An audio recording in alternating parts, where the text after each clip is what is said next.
Rockaways Productions presents The Casey Waters Show, Episode 506, Tropical Storm Helene, Devastation in the Mountains. Hello, I'm your host, Casey Waters.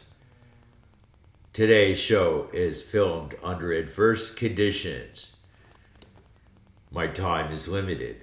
I had to move to Charlotte because I lost power for an extended time from Tropical Storm Helene. It could take months to get power back. So, today I will continue with the organization. Here I look at the possibility of us working for God, or God gaining useful information from us. Sure. Later on, it's Tropical Storm Helene, Devastation in the Mountains.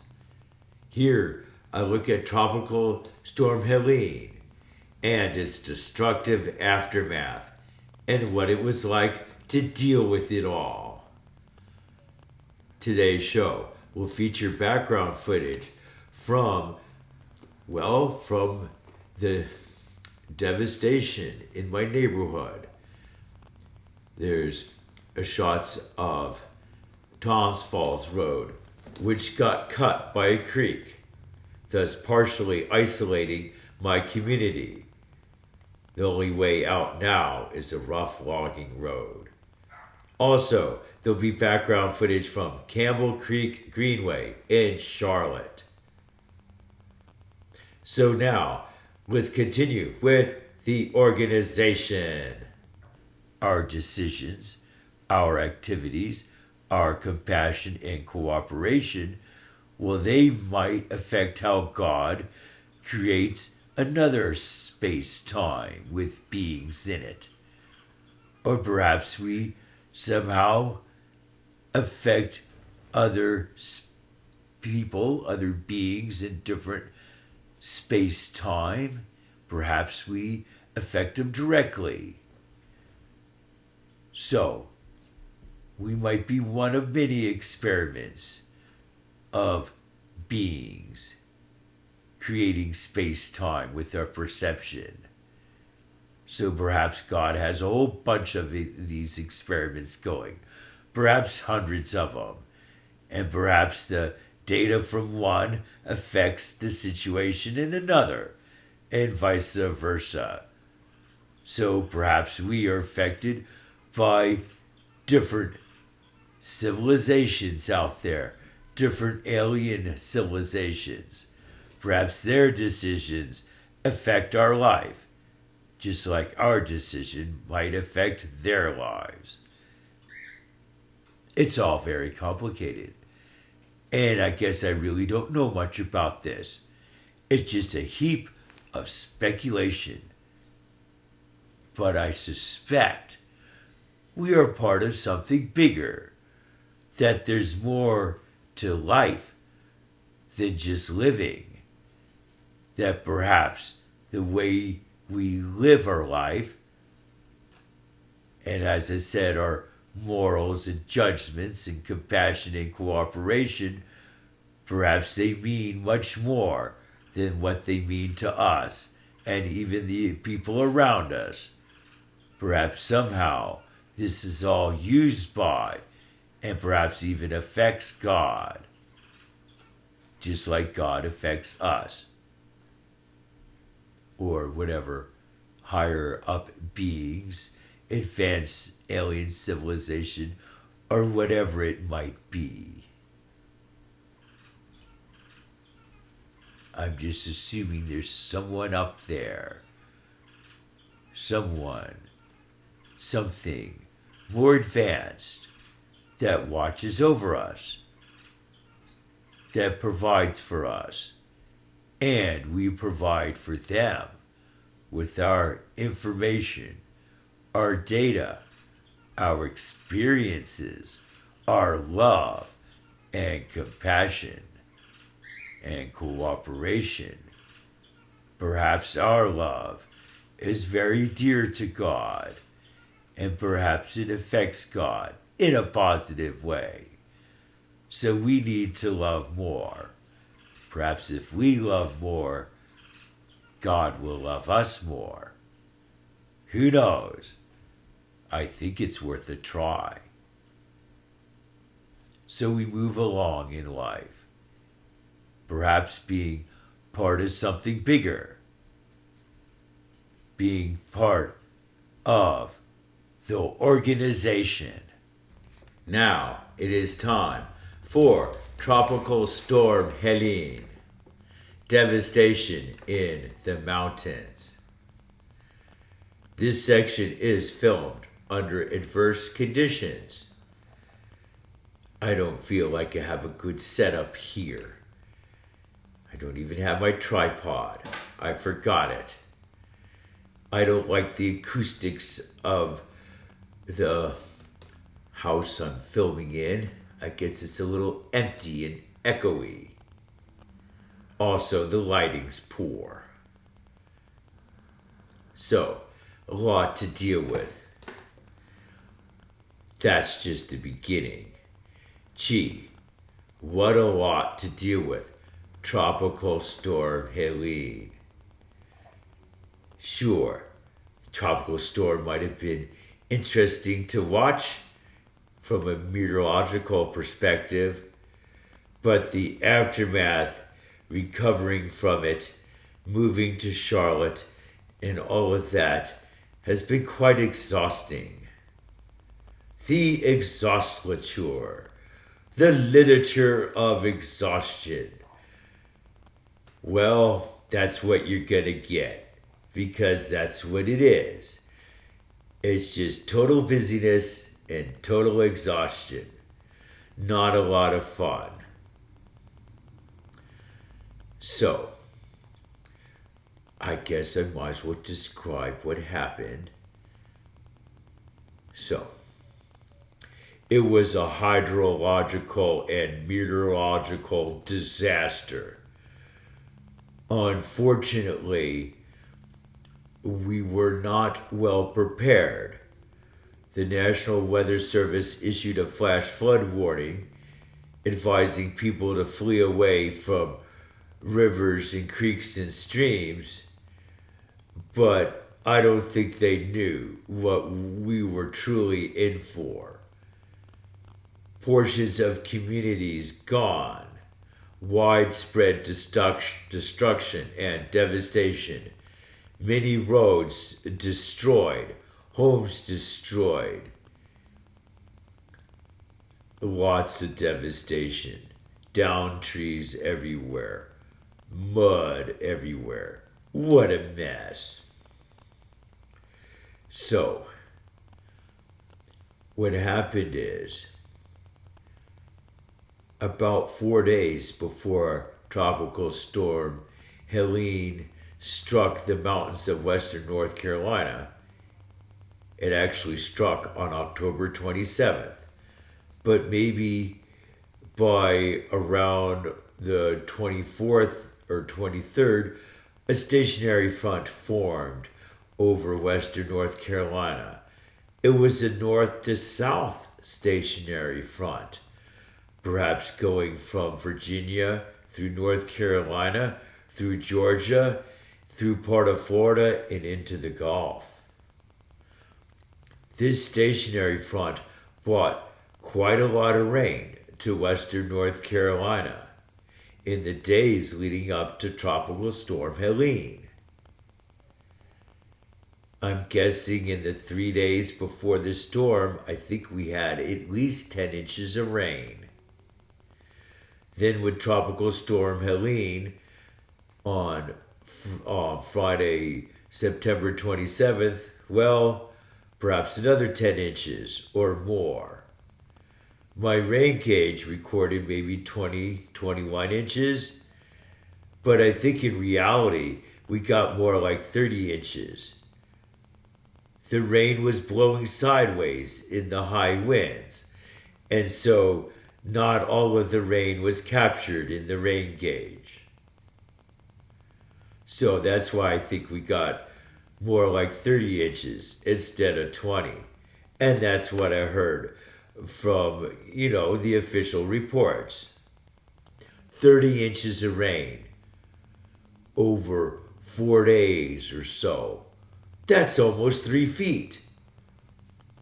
Now, if this 30 inches of rain was confined to a small area of western North Carolina, perhaps the devastation wouldn't be so extreme. But unfortunately, it rained 30 inches of rain in 4 days or so, almost over all of western North Carolina, with the last day, September 27th, perhaps receiving 15 inches of rain or more in just that day. We're talking about spectacular flash flooding of this most scariest and deadly kind. Water rushing down hillsides. Perhaps you've seen the video of yourself.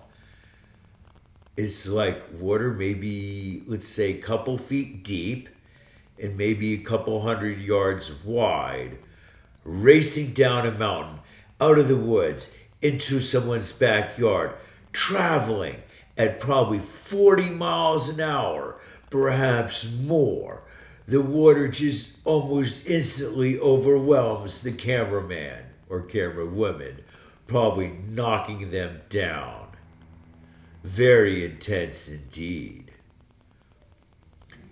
There were many rock and mud slides, lots of landslides, mud sliding down the mountain, often in several places. Often these mudslides would converge into a valley. So perhaps there'll be 2 or 3 on one mountain, and on the other side of the valley, there's another mountain with perhaps 2 or 3 mudslides on it too. These are large mudslides, perhaps a quarter mile or longer, coming down the mountain, taking down trees and everything in its path, bringing water and mud into the valley below, which is often a small town or community, and thus half of it or more is wiped out. Houses ripped off their foundation. Houses filled with mud and debris. Lives lost. A terrifying situation indeed. Sure, I was lucky. I live up on a ridge. But, according to my friend John, there's numerous, or was numerous, homeless communities between Asheville and Marshall, North Carolina, along the French Broad River. Who knows how many people were there? There were reports of bodies floating down the river. I hate to think of the horror, what it must have been like. Perhaps the people in the homeless community debated whether to evacuate. Perhaps some of them said something like, well, we never had to evacuate before. The flood's never been so bad that it came into our homeless camp. With this time, it probably did. And it probably did suddenly. Perhaps waking up people in the middle of the night as they're covered with water, as they start floating away, perhaps unable to swim to shore, and just pull down the river and just swept away to their deaths. It must have been a horrifying scene. What about my neighborhood? Well, at the bottom of Middle Fork Road, about 3 miles from my house, where it meets Highway 74A, there's a little house kind of downhill of the road near the creek, near Middle Fork Creek. Well, I haven't been there yet, but I'm assuming it's probably gone or half gone. Hopefully the lady that lived there survived. She would have had to evacuate. If she stayed there, she probably died. I heard the bottom of Middle Fork Road is now a gorge, the road entirely gone. That's the case with numerous roads. The road to see Roy in Rutherfordton, my friend Roy. Every time I would see him, I would go down Highway 74 East, going out of Batcave. Well, I seen the after pictures. Well, actually a before and after picture. The before picture, you could see the road clearly winding along the river. The after picture, after Tropical Storm Helene, just a slope of mud and rocks is where the road was. No trace of the road. Not even a small spot where you could look and say, oh, that spot's level. That's where the road must have been. Not even a tiny level spot. It's all a perfectly smooth slope. Well, not smooth, it's covered in mud and boulders. But it's at a consistent angle going down the hill into the river. As I said, no trace of anything level where a road might have been. Perhaps the road was scoured away and ended up in the river. Or perhaps the road got buried by tons of mud and rock. Either way, you cannot see it anymore. It just goes on and on. Okay, let me describe what the height of the storm was like. So, I remember telling my housemates to expect the strongest winds between 7 and 8 in the morning. I stayed up late like I typically do, perhaps going to bed around 2:30 or 3. I knew it would be a rough night with the howling winds, but I had the fan turned up on high. I couldn't hear the howling winds too much. Meanwhile, my partner stayed up all night, watching the storm.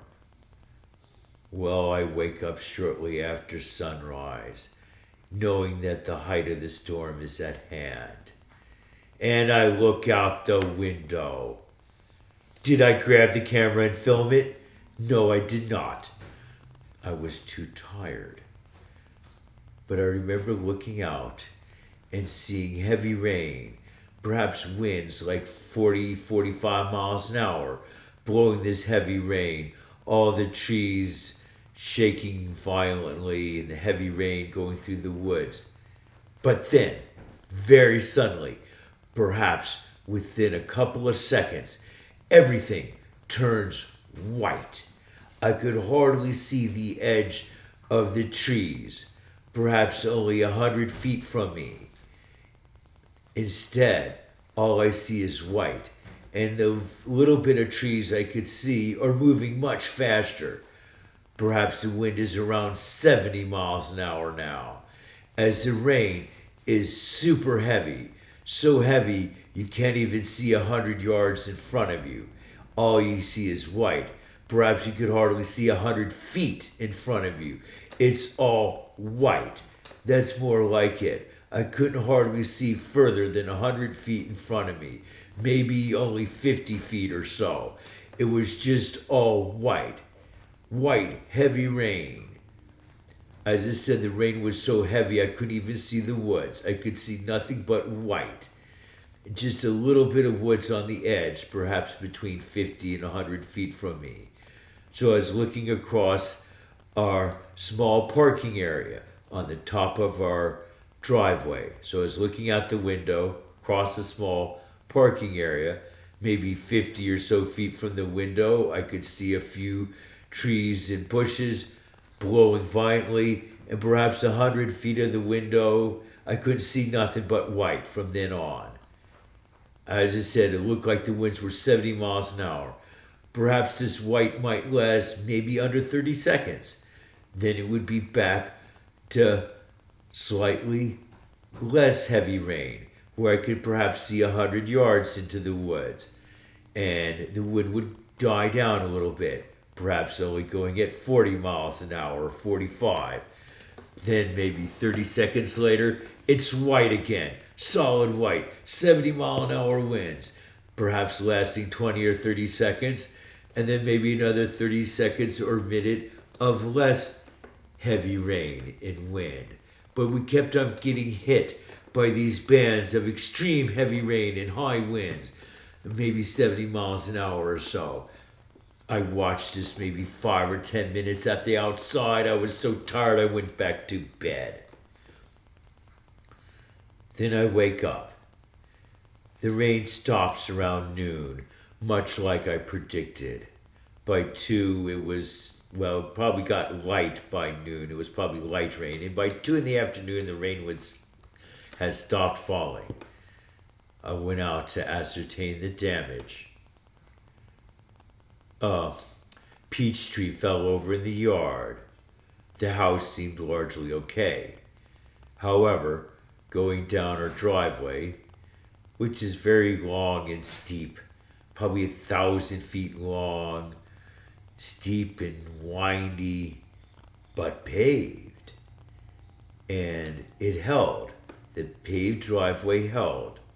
However, a couple of trees did fall across it.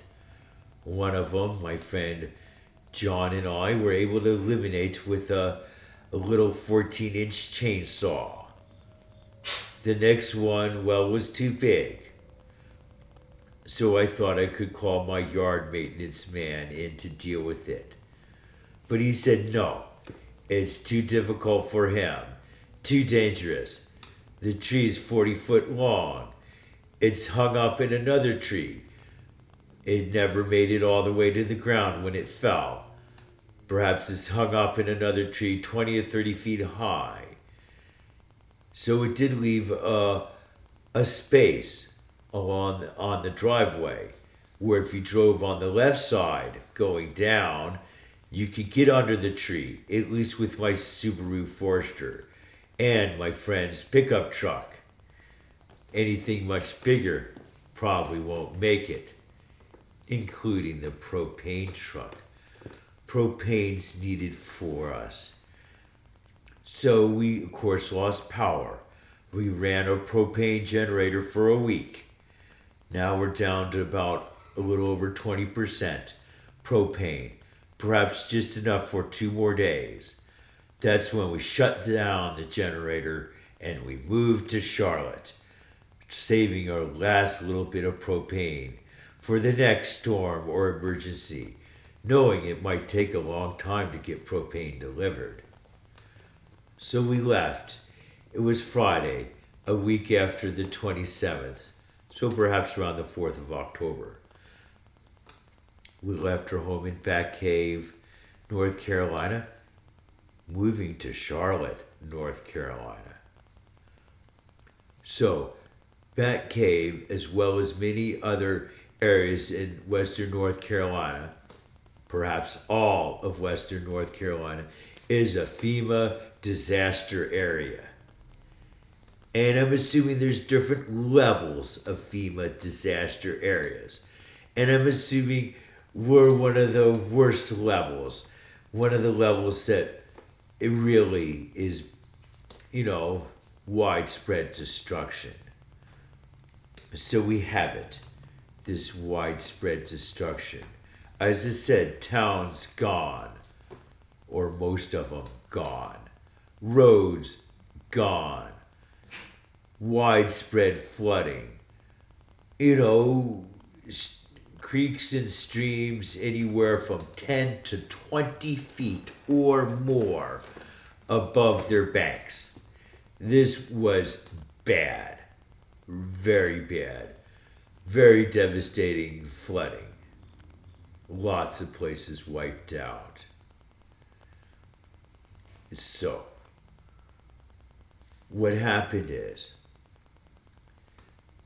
Well, after the storm, and after I ascertained the trees across the road the next day, on Saturday we cut some of them up, and Sunday we finished it.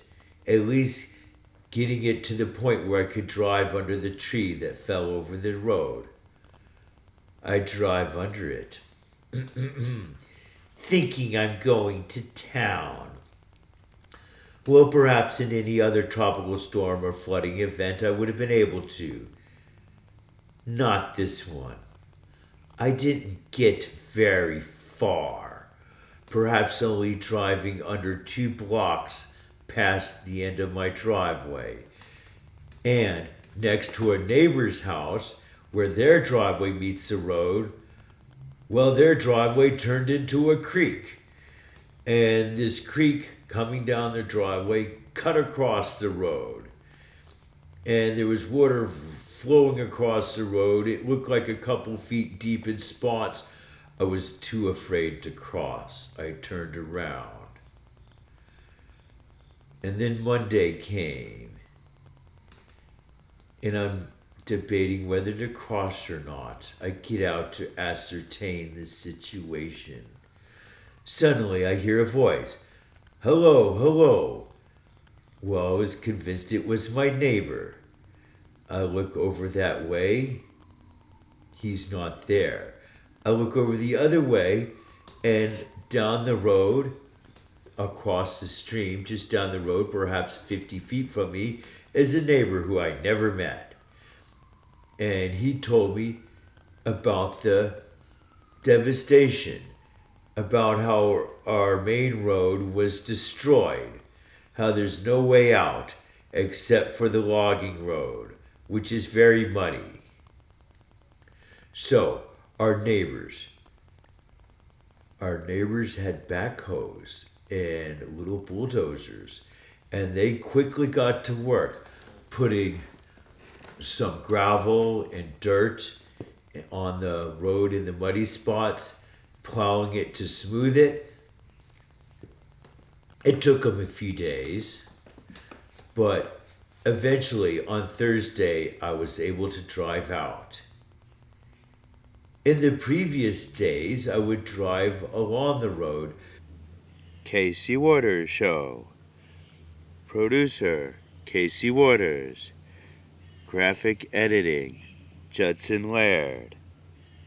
Please note our new email address, caseywaters2@caseywaters.com.